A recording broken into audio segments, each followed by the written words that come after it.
Good afternoon, everybody. We'll get started. My name is Platter. I'm a licensed clinical social worker from the University Counseling Center, and I am stepping in to help Nathaniel. Sorry, I realize that we're live.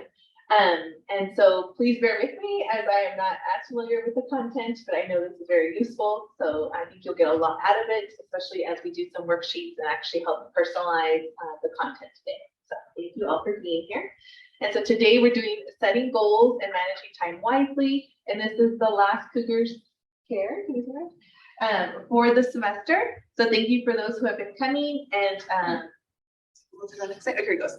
So the attendance will be verified by completing your post-attendance survey at the end of our session, which will be 7 questions that you'll do online that you'll have to stay till the end to do.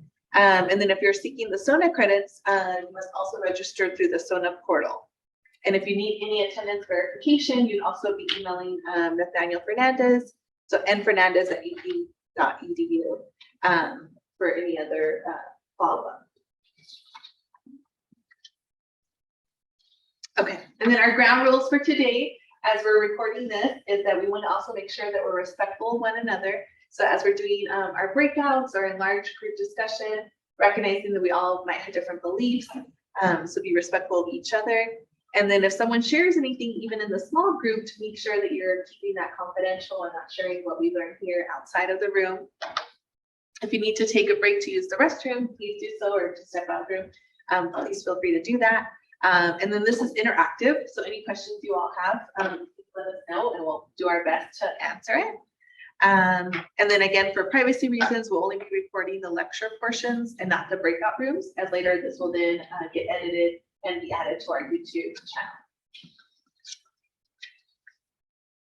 So when we think about time management, as college students, we recognize that there's a lot of demands that we have. And so often we need to figure out how to best prioritize our time, because we may be balancing work, class schedules, being an athlete, being in different groups or organizations. So our first part of today's workshop is first learning where do we individually struggle. So we're going to start off by breaking out into small little groups, so I guess like 2 or 3 students, and then we're going to do some questions within that group. So those of us that are live, if you're open to just circling around who's next to you, and then we'll pose some questions for about 3 or 4 minutes. Okay, so your question that you're going to discuss in your small group is, what is the most difficult challenge to time management and goal setting? Specifically as an APU student, what's the biggest challenge you personally have? Okay, so we'd love to learn what you all discussed in your small groups, just to see some of the common themes that we're all experiencing. So if anyone's open, just go ahead and shout it out so we can kind of share in the large group. What were some of the things that came up?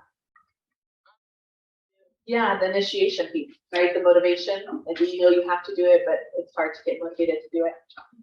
So you can kind of get stuck in that struggle. Yeah. I'm sure a lot of us can experience that. Yeah.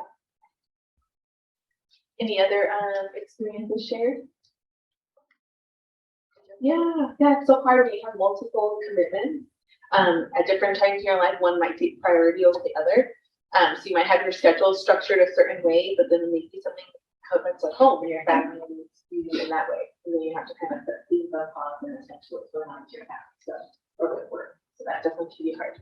Okay.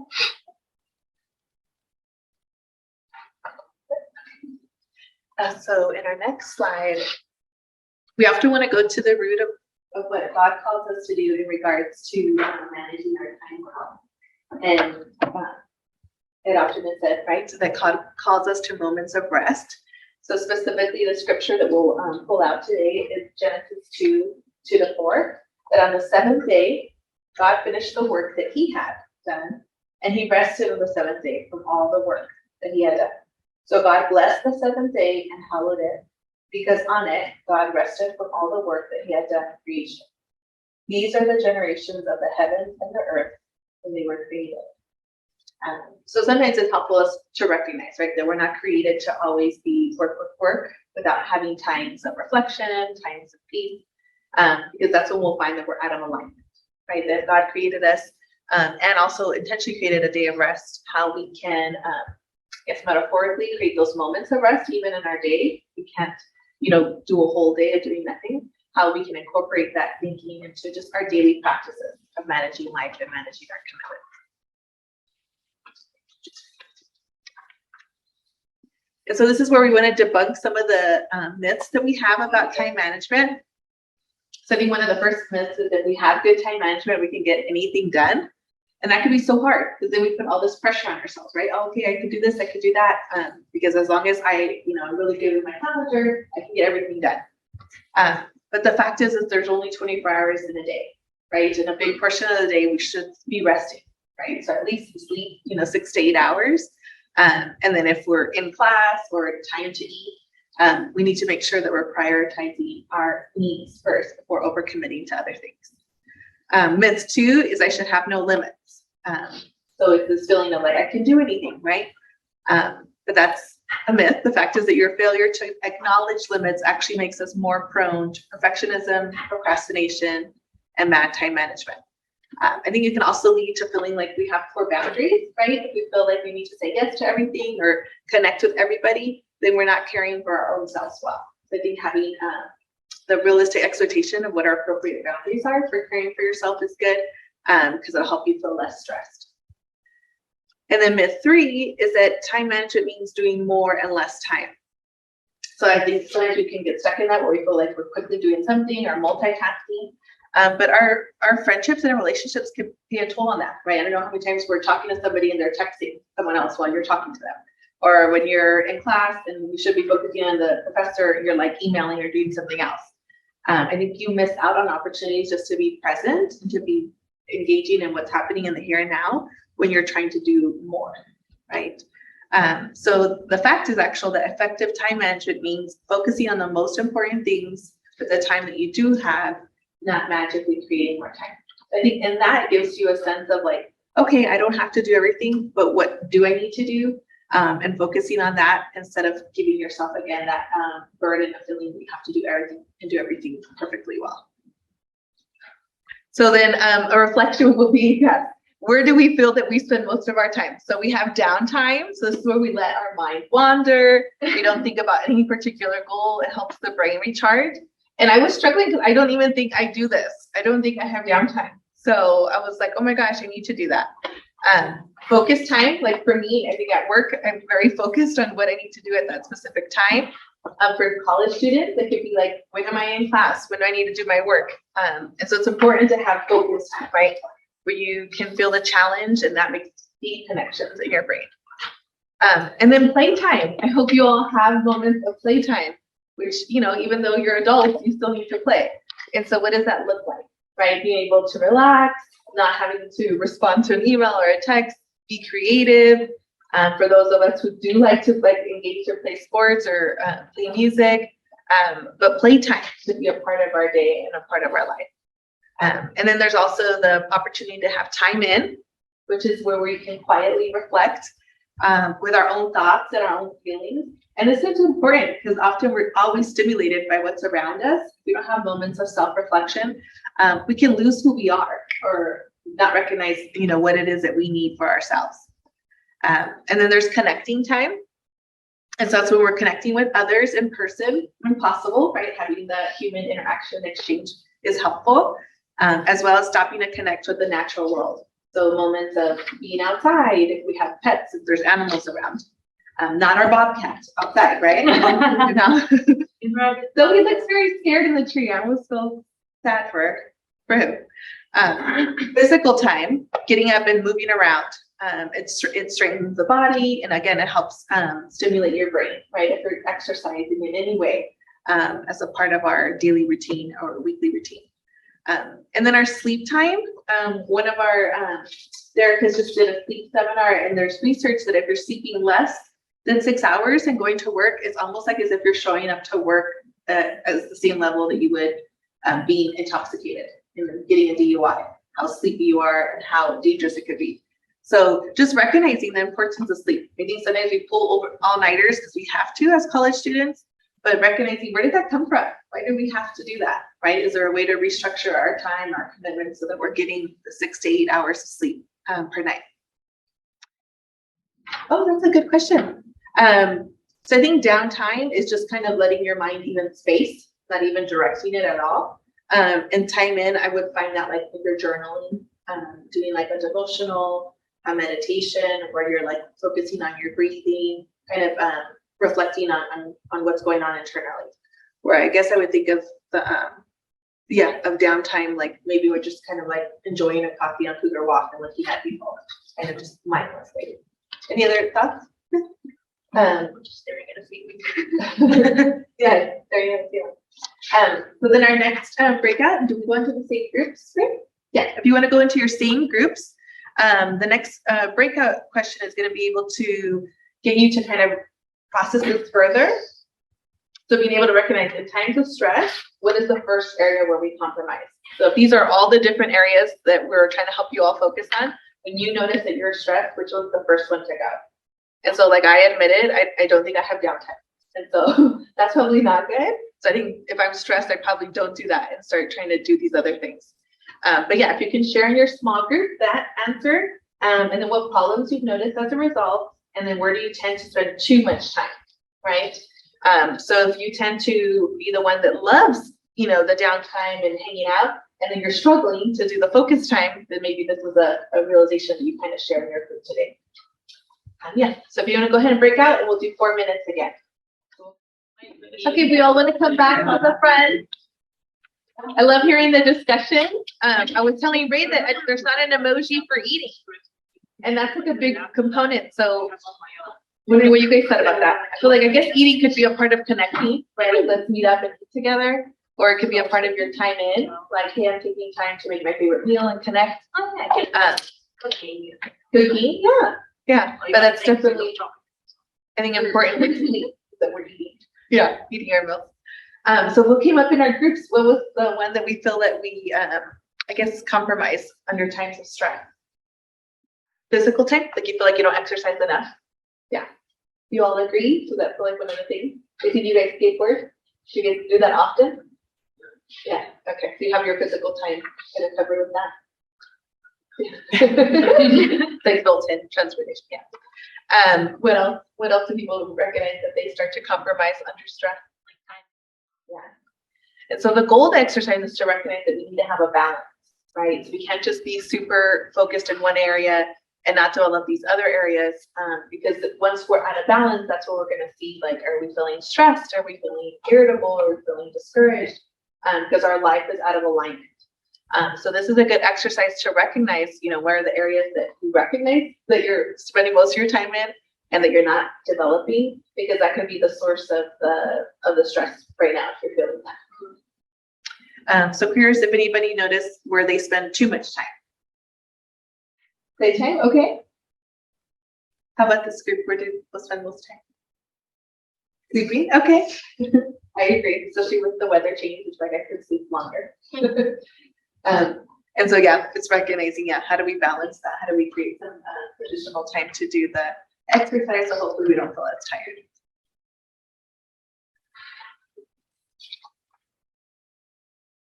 Okay, so the other piece is sometimes in time management we need external aid. So ways in which it supports us in managing our time. So if we don't do that, we can experience what's called cognitive load, which is the amount of energy that we use in our working memory resources. So if we're trying to remember everything mentally, this can lead us to have a heavy cognitive load, and it can also lead to us to have errors, as well as experiencing stereotyping and fundamental attribution errors. So an example of that is like if you're constantly, thinking about, okay, I know I have to do this at 8, this at 9, I know I have a project to do, and it's all mental. It's like creating this burden for yourself, as opposed to finding ways to externalize that information or manage it in a different way so you're not cognitively holding it in your brain. So an individual exercise is to decide at least one thing you can automate in your life. How many of us already have like alarms set on our phone for like when we need to wake up, go to class, right? So then those alerts, they will tell us what my next step is. You don't have to remember. So that's good. Then there's ways of us filling out. I know those of you who are able to do this, like you fill out all your classes on your phone, and so that pops up on your phone. Cynthia saying yes, yeah. Your due dates, important social events in a calendar. Again, preferably electronic, so that it's able to, you don't have to remember this. Something's alerting you. And another exercise or a tip would be to set up a cloud note taking app. So Evernote, Google Keep, and write down the things you keep trying to remember in your head. So I don't know if you have friends that say that, oh yeah, I'll remember that. and then they forget, right? So being that person to say, okay, well, I know when I forget things that I feel, like a failure, or I feel upset, or people were expecting you and you weren't there. Recognizing how to start keeping track of information in a way that reduces your stress and keeps you more organized. Do that thing now, do it now, instead of trying to remember to do it later. So I know for some of us that are visual learners, sometimes we just keep Post-its up and then we get it done and we cross it off. So if you have a whiteboard every day, kind of putting your priorities on the whiteboard and then crossing it off when you're done. And then as we transition, it's thinking as well of what biblically we're called to do in regards to our thinking. So we're going to highlight the scripture, Philippians 4:8-9. And so it says, finally, beloved, whatever is true, whatever is honorable, whatever is just, whatever is pure, whatever is pleasing, whatever is commendable, if there is any excellence and if there's anything worthy of praise, think about these things.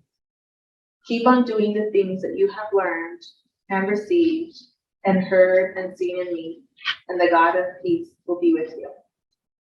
I think for me, what stands out is the word peace, that God calls us to have a peaceful mind. So when we notice that our mind is hurried or anxious, that's a sign that something is off, how we can reallocate what's happening in our life, or just have more moments of reflection or ways to ground ourselves, because God calls us to have peace. So I think this is like a good scripture to reflect. Where do we feel our mind is, and where do we feel our thoughts are? Okay. Yes. So our next slide talks about goal setting and aligning life with our values. So our another psychological term that we're learning is cognitive dissonance, which is the state of having inconsistent thoughts, beliefs, or attitudes, especially as relating to behavioral decisions and attitude change. So this, in more plain terms, is thinking and valuing one thing and doing and saying something else. So maybe we're like, hey parents, I am so glad you're spending, $40,000 a year to get here. I'm going to do so well. And then you're out partying all the time. So then you're not doing well. You're not getting the grades you want to do. But your value might be, I want to do really well academically. So then that's where you would say that you're experiencing the cognitive dissonance, that things are inconsistent to what you're thinking and believing and how you're actually behaving. So usually we end up shifting our thoughts or values to justify our actions instead of taking a hard look at what we are doing. So this is a really good skill to acquire now for all of you that are sitting in the room, because I feel like after college, you're going to experience the same thing, right? If you're saying that you value your family, but then you're spending more time with your friends than your family, then are you really demonstrating that you're living in alignment with your values? So I think this is a good resource for you all to kind of process. So then the emojis, she says, I'm stressed out. I don't have time to do anything. But then she's like, oh, wow, you did so much better than last week. She's out, singing, karaoke. And then people are like confused. Like, what do you mean? You were saying that you didn't have time to do anything. And then now you're having fun. So kind of recognizing how are we living our lives, because that could be some of the stress we feel too if we're not aligned to our values. And so that leads us into our next slide. Yeah. Okay. Goal setting. All choices involve some loss, right? So even if we act in accordance to our values, we cannot pursue every virtuous thing. And then often we always experience what we call existential angst, is where we are terrified by the fact that we must be responsible for our own choices and that not choosing is in itself a choice. So we can try to avoid this and increase our angst, or we can embrace it and actively make the hard choices in life based on our values. So this is, again, something to kind of reflect on. So I see it all perfectly. There are two possible solutions. One can either do this or that. But my honest opinion and my friendly advice is this: do it or do not do it. You will regret both.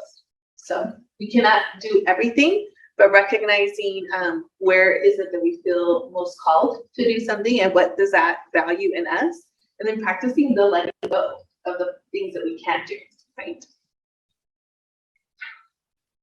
So now we're going to get a chance to learn a little bit more about what you specifically value. In this activity, it's called the value card sort. So you'll get this next handout.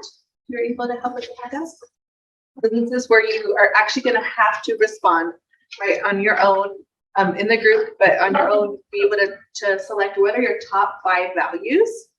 Remember, all the options are potentially positive, but you're forced to choose the ones that fit best for you as an individual.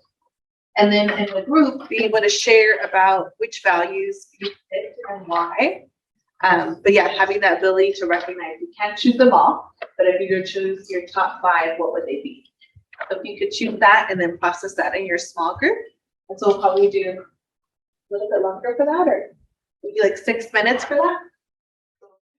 So bringing it back to the large group, yeah, we'd love to see what did you all pick? What were some of the any similar ones in your group? Did you guys pick the same one? But yeah, good job in doing like lively discussions. I think that's important to be able to share with one another. So thank you. Okay, so then our next one is goal setting. So this is another technique to help you measure your goals, is the word SMART. And so we do SMART goals in work as counselors when we're working with our clients, but this also works in regards to your own goals as well. So you want your goal to be specific, measurable, achievable, realistic, and timely. So like I self-just goals, I don't think I play enough. And so if I were to make it specific, I could say, if I said I just want to play more, that would be specific, right? It might be like, okay, I'm here 8 hours of my day. Can I do a 10-minute break where I let myself just laugh or go talk to somebody and not be so focused on work? And then I have to make it measurable. How will I know I reached it? Like I could keep track, right? Like, did I actually give myself a break from my chair and go and interact with another staff? And then is it in my power to accomplishment? It is, but I set my schedule, but I have to prioritize it. And then can you realistically achieve it? If I said 10 minutes a day, that's achievable. But if I said, like, I'm going to tell my boss that I think I just need to take half days, because I need to just go out to the beach, that's what I think I need, then that might not be realistic, right? So I need to create something that's realistic and timely. Like, is it time sensitive? Like, I want to be able to increase this goal, and I'm trying to do this, before the Christmas break, that I'm having more time of engaging in play. So you want the goal to have a measurable, defined outcome. Like, I'm going to do this, and I'm going to check in on December 15th to see how I was able to align myself with this goal. Yeah. And so any other questions about this one? So this is, again, a strategy that when we make our goals in this way, then it's better for us to then be able to reference, did it happen or did it not? If you just do something very globally, it can feel unrealistically, and then feel stressed because we didn't achieve our goal. Okay. So now is our call to action. So in the small groups, again, the ones that you've been in, if you're able to just kind of share what was the most surprising thing you learned today, and what is one thing for this workshop that you will commit to practicing this week. So we talked about, our balancing of our time, our priorities, and if they align with our values. And then we also talked about creating a measurable goal, recognizing if we're spending more time in an area of our life that's causing us stress, how to realign that, looking at your mind platter, recognizing if you need an external aid to help you with your memory or focus. So yeah, if you could just kind of share in your small group these 2 questions, and we'll give you guys 3 minutes to do that. Any other feedback? So we have people online. We had up to 18 people online. So thank you all for participating in this, and those of us online. So we do want to thank you for participating and for being patient with me, because I jumped on into sub for Nathaniel, and I'm sure Nathaniel knows like the back of his hand. But this is our information. We're located in Magnolia Court, University Counseling Center. If you need more information, please follow us on Instagram at APU Counseling. We have a website with resources as well. And then also open up for any questions. Do you have any questions about the content? Okay, and now we're going to gather your feedback for today's workshop. And so as soon as you're done with that, okay, yeah, as soon as you're done, you're free to leave. I'm here if you have any questions, but we're so thankful for your participation.